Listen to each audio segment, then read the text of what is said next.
తెలంగాణ సంపూర్ణంగా సమగ్రంగా అభివృద్ధి చెందాలంటే నరేంద్ర మోడీ గారిని ఆశీర్వదించండి, కమలం పువ్వు గుర్తుకు ఓటేయండి, భారతీయ జనతా పార్టీని గెలిపించమని చెప్పి కోరే యాత్రనే ఇవాళ బస్సు యాత్ర.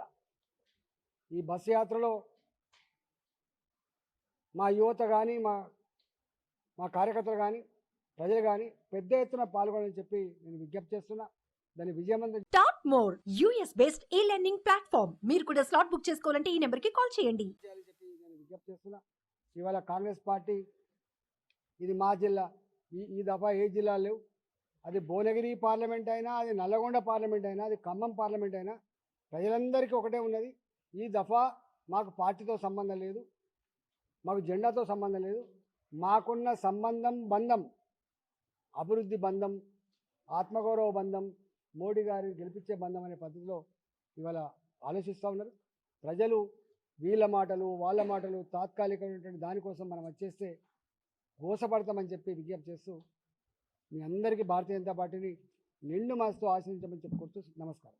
మాకు ఏ పార్టీతో పొత్తు పెట్టుకునే కర్మ మాకు పట్టలేదు. మా పార్టీ సొంత కాలమేనే గెలుస్తుంది. మా మోడీ గారు నేషనల్ ఎగ్జిక్యూటివ్ సమావేశాల సందర్భంగా హైదరాబాద్లో ఒకటే ప్రకటించిపోయిండు, నెక్స్ట్ తెలంగాణలో గెలవాల్సింది భారతీయ జనతా పార్టీ అని చెప్పి.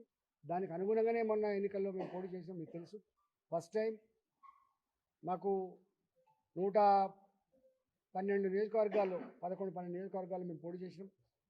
గతానికంటే కూడా 7% ఉన్నటువంటి మా ఓట్లు 15%గా మేము ఎట్లా పెంచుకున్నాము. ఒక ఎమ్మెల్యే స్థానంలో 8 మంది ఎట్లా గెలుచుకున్నాము. 19 సీట్లలో నువ్వా నేనా అంటే ఎట్లా కొట్లాడినామో మీరు చూసింది. కాబట్టి మాకు ఏ పార్టీతో పొత్తు పెట్టుకునే అక్కర లేదు. ఈ దఫా కశ్మీర్ నుంచి మొదలుపెట్టి కన్యాకుమారి వరకు, అది తెలంగాణ కావచ్చు, అది ఇంకో రాష్ట్రం కావచ్చు, మోడీని ఆశీర్వదించి సిద్ధంగా ఉన్నారు. కాబట్టి మా సొంత కాళ్ళ మీద మేమే నిలబడతాం, ప్రజల ఆశీర్వాదంతో గెలుస్తాం. వాళ్ళు ఏదో చెప్పింది కదా 250 గజాలు జాగిస్తా అని చెప్పిండు. చనిపోయిన కుటుంబాలకు జీతం అంటే గౌరవ వేతనం పేరిట 25,000 రూపాయలు ఇస్తా అన్నారు.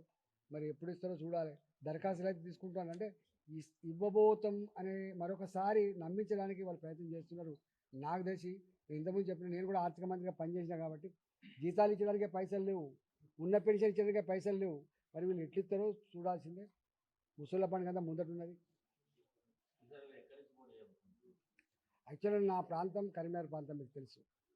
నా బతకచ్చిన ప్రాంతం ఏమో మల్కాగిరి. 32 సంవత్సరాలు అక్కడ ఉన్నా. మా అధిష్టానం ఆదేశిస్తే పోటీ చేస్తా. ఆ పోటీ వాళ్ళు ఎక్కడిస్తే అక్కడ చేస్తా. నా మనసులో ఇంతకుముందు ఒకసారి చెప్పి ఉన్నాను, నేను మల్కాగిరి అని చెప్పిన. నేను 32 ఏళ్ళుగా అక్కడ ఉన్నా కాబట్టి స్థానికంగా మల్కాగిరి ఇస్తే పోటీ చేస్తా అని చెప్పిన. నా మనసులో మాట.